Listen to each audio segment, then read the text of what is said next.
எல்ரோயி என்னை கண்டீரே நன்றி ஐயா.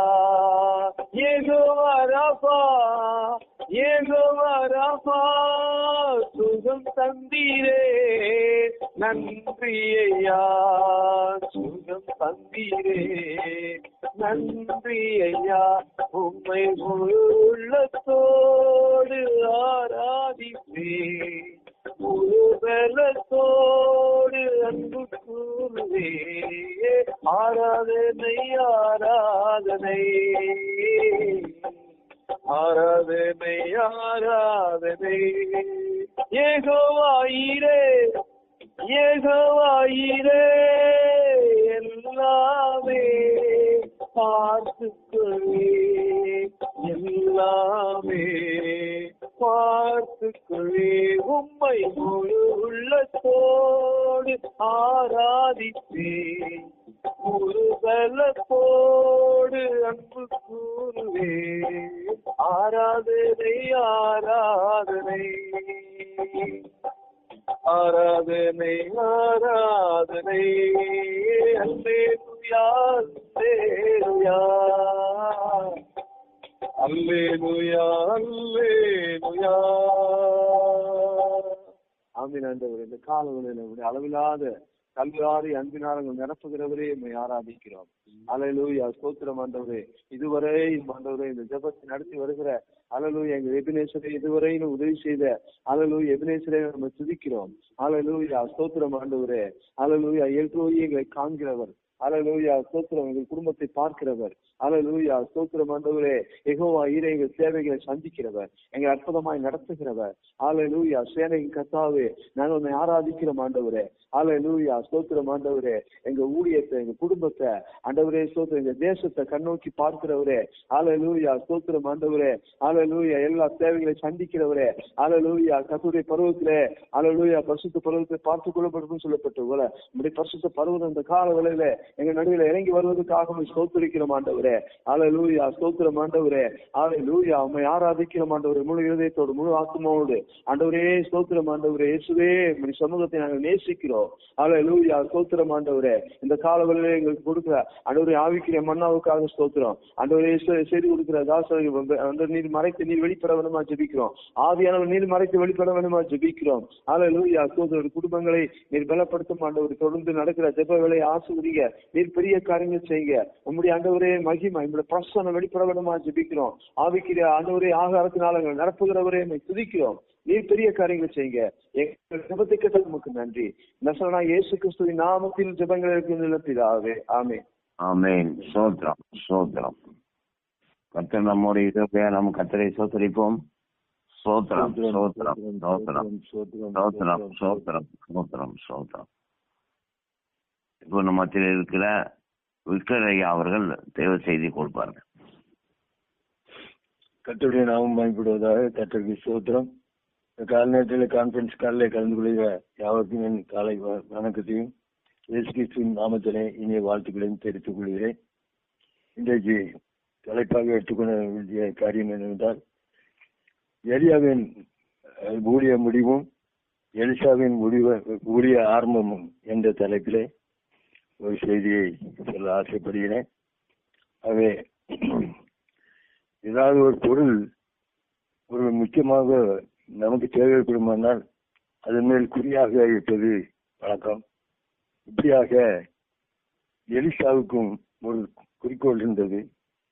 இதுபோல நான் அமராவதி நகரில் ஒருவரோடு பேசிக் கொண்டிருக்கும் போது ஒருவர் சொன்னார், என்னுடைய தம்பி university holder, rank holder, first கிளாஸ்ல ஃபர்ஸ்ட் ஸ்டூடெண்டாக பாஸ் பண்ணது இருந்தது. எனக்கு ரொம்ப சந்தோஷமா இருந்தது. அப்போ அந்த தம்பிகிட்ட உனக்கு என்ன வேணும் என்று சொல்லி கேட்கும்போது, ஆனால் உங்க கையில இருக்க ரிஸ்ட் வாட்சை கொடுங்கன்னு சொல்லும்போது எனக்கு கொடுக்கறதுக்கு கொஞ்சம் தயக்கமா இருந்தது. காரணம் என்னவென்றால், அதிகமான விலை கொடுத்து வாங்கின அது வாட்சி, சிங்கப்பூர்ல வாங்கின வாட்சி, அது கொடுப்பதற்கு எனக்கு விருப்பம் இல்லாவிட்டாலும் கூட அவன் கேட்டுவிட்டானே என்று சொல்லி சரி என்று அந்த வாட்சியை கழிச்சு கொடுத்தேன். இப்படியாக அந்த எலிசாவிடத்திலே ஒரு குறிக்கோள் இருந்தது. எலியாவிலிருந்து ஏதாவது பெற வேண்டும் என்று சொல்லி ஒரு நோக்கத்தோடு செயல்படும்போது அந்த இடத்துல எலியாவுக்கு சோர்வு வந்து சூரச்செடியிலே கீழே படுத்திருக்கும் போது தட்டி எழுப்பி தூதன் பற்றியும் அந்த அடை தலைநகரில் சொல்லப்பட்ட அடையையும் தண்ணீரையும் கொடுக்கிற காய்ச்சி பார்க்கிறோம். அவன் சாப்பிட்டு திரும்பவும் படுத்துக் கொள்கிறான். திரும்பவும் தட்டி எழுப்பி நீ செல்ல வேண்டிய தூரம் வெகு தூரம் என்று சொல்லி அப்படியாக அவனுக்கு சொல்லும்போது அந்த போஜனத்தின் பலத்தினாலே 40 நாள் இரவும் பகலும் கடந்து ஓருக்கு மட்டும் கடந்து செல்கிற ஒரு காய்ச்சை பார்க்கிறோம். அப்படி பார்க்கும்போது எலிசா நினைத்தான், இதோடு நம்முடைய ஊழியம் முடிந்து விட்டது என்று சொல்லி நினைத்த போதிலும் கூட தேவனோடு பேசும்போது நீ நிம்சியின் குமாரனாகிய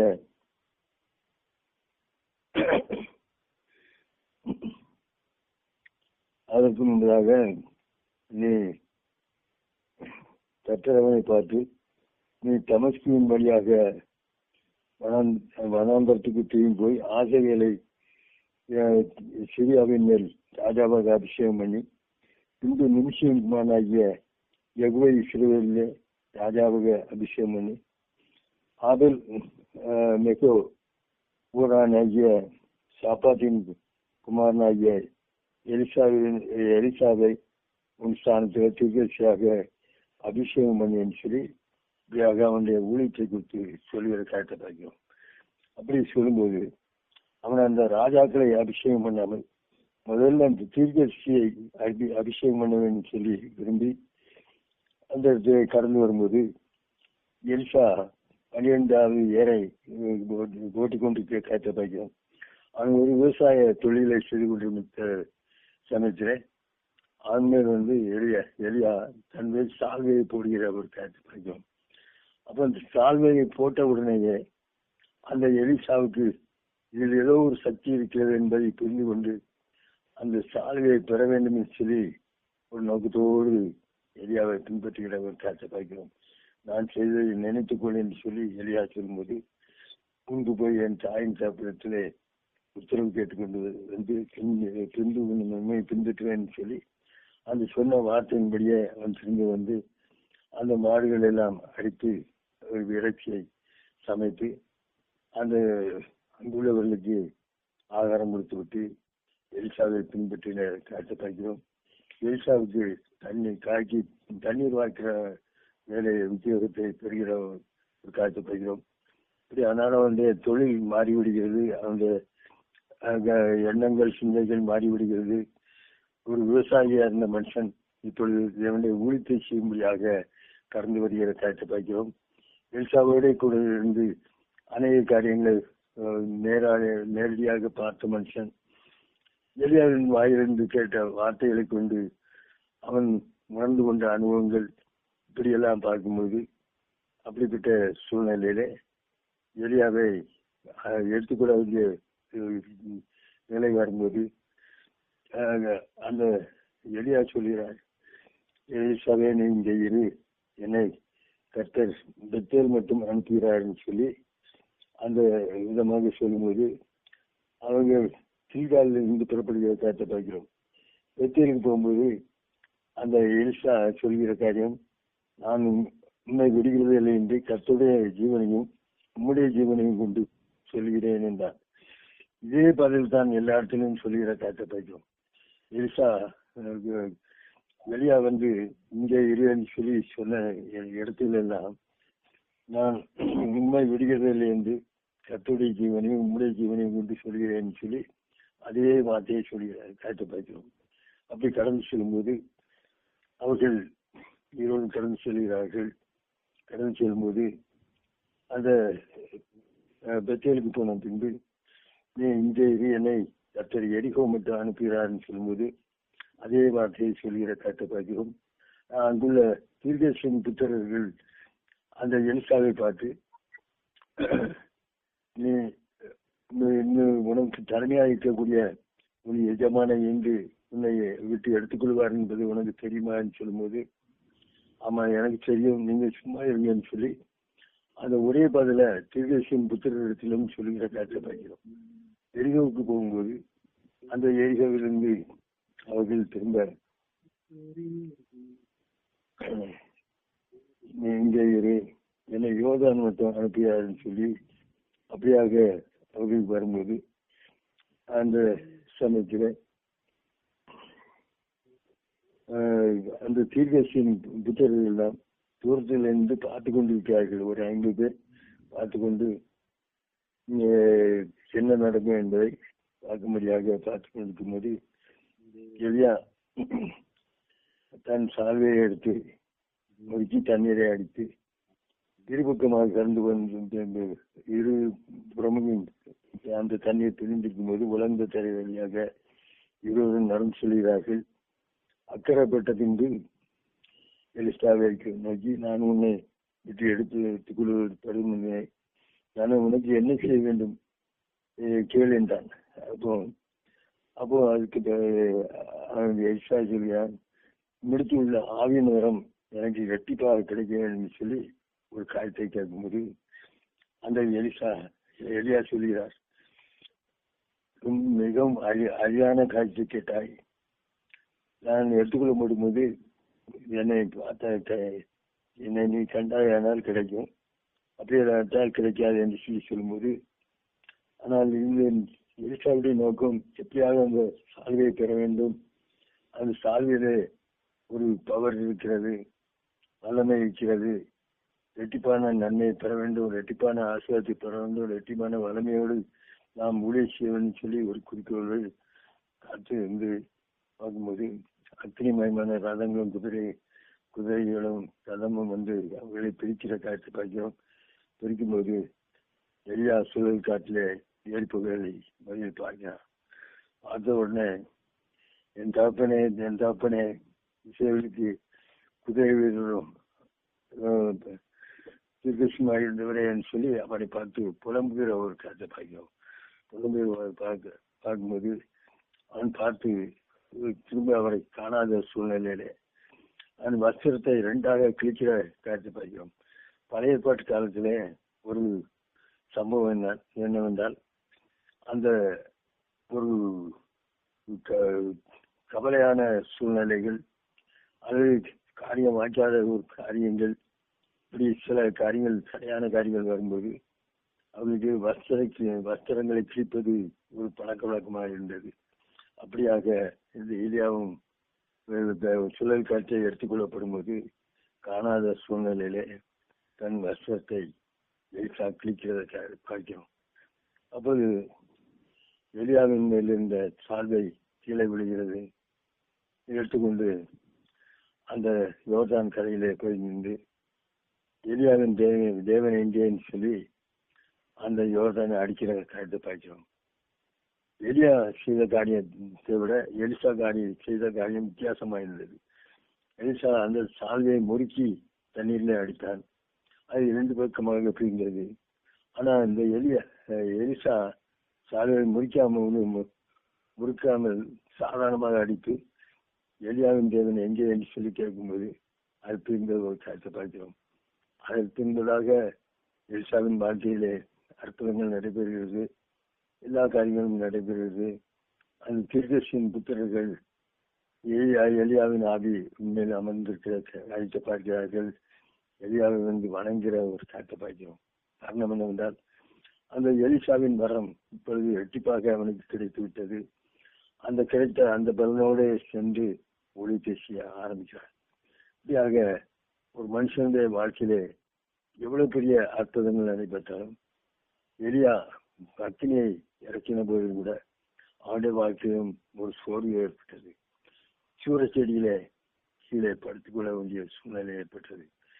அப்போ சூரச்செடி எரிக்க வேண்டிய பொருள், இன்னைக்கு சங்கீதத்தில் வாசித்தது போல அது கூர்மையான அம்புகளும் சூரச்செடியை எரிக்கும் தன்மை கிடைக்கும் என்று சொல்லி அது விரும்பாத ஒரு செடி.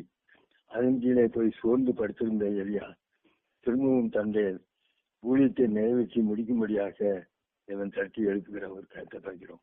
இது போல சோர்வுகள் வந்தவர்கள் கூட எந்த மனுஷனை கொண்டு எந்த காரியத்தை செய்ய வேண்டும் சொல்லி தேவன் ஒரு நோக்கம் வச்சுட்டாரோ, என்ன சித்தம் வச்சுட்டாரோ அந்த காரியத்தை செய்து முடிக்கிற ஒரு காரியத்தை பார்க்கிறோம். அப்படிப்பட்ட சூழ்நிலையிலே முதல்ல தீர்க்கதரிசியை தான் அபிஷேகம் பண்ணுகிற ஒரு கருத்தை பார்க்கிறோம். தன்னுடைய ஸ்தானத்திலே தீர்க்கதரிசியாக இருக்கும்படியாக அந்த எலிசாவை தேர்ந்தெடுத்து எலிசாவிடத்தில் வந்து தன் சால்வையை போடுகிற ஒரு கருத்தை பார்க்கிறோம்.